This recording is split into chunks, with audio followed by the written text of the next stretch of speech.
With a snap of a photo, you can deposit checks into your account. Select Deposit on the dashboard or Deposit Check in the menu. Select the account you want to enroll, then tap the Enroll button. Once you're successfully enrolled, tap the OK button.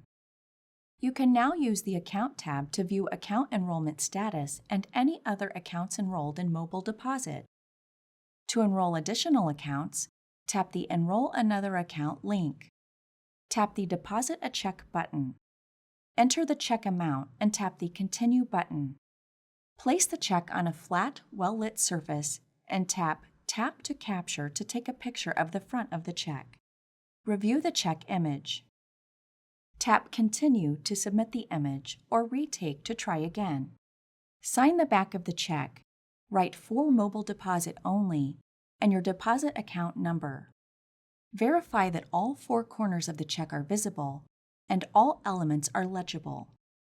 Tap Tap to Capture to take a picture of the back of the check. Tap Continue to submit the image or retake to try again.